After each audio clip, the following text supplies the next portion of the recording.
ரயிலில் 4 கோடி ரூபாய் பறிமுதல் செய்யப்பட்ட வழக்கில் நயினார் நாகேந்திரன் உறவினர் முருகன் உள்ளிட்ட 2 பேருக்கு சிபிசிஐடி சம்மன் அனுப்பப்பட்டுள்ள நிலையில் இன்று காலை 11 மணிக்கு ஆஜராக உள்ளனர். இதுகுறித்தான முழு விவரங்களை செய்தியாளர் ராகவேந்தர் வழங்க கேட்கலாம். வணக்கம் ராகவேந்தர், இதுகுறித்தான விவரங்கள்.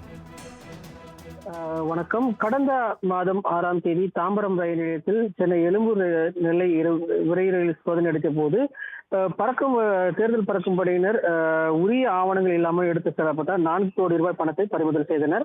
பணத்தை கொண்டு சென்றதாக நெல்லை தொகுதி பாஜக வேட்பாளர் நயினார் நாகேந்திரன் ஆதரவாளரான கொளத்தூர் திருவிகா நகர் சதீஷ், அவரது தம்பி நவீன், தூத்துக்குடி மாவட்டம் ஸ்ரீவைகுண்டத்தை சேர்ந்த பெருமாள் ஆகிய 3 பேரை தாம்பரம் போலீசார் கைது செய்தனர்.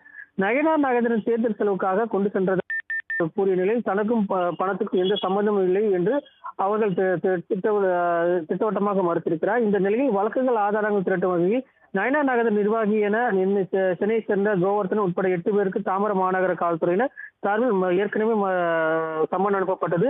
அதில் 3 பேர் ஆஜராகி விளக்கம் அளித்திருக்கிறேன். இதற்கிடையே தாம்பரம் காவல் ஆணையர் அமல்ராஜ் பரிந்துரை ஏற்று இந்த வழக்கு சிபிசிஐடிக்கு மாற்றம் செய்யப்பட்டது.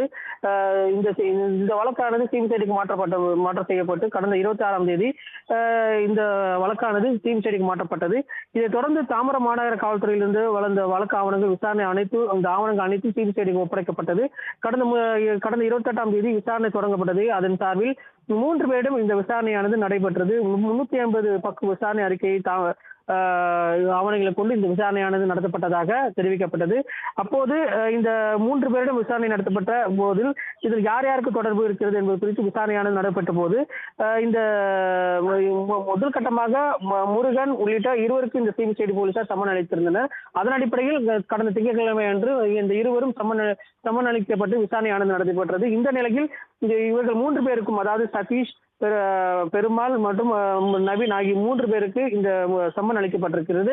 அதன் அடிப்படையில் இன்று காலை இந்த சம்மனுக்கு விசாரணைக்கு ஆஜராகி விளக்கம் அளிக்க இருப்பதாகவும் தகவல் தெரிவிக்கப்பட்டிருக்கு. இந்த விசாரணையானது அடுத்த கட்ட நிலைக்கு சென்றிருப்பதாக சிபிசிஐடி தரப்பில் தெரிவிக்கப்பட்டிருக்கு.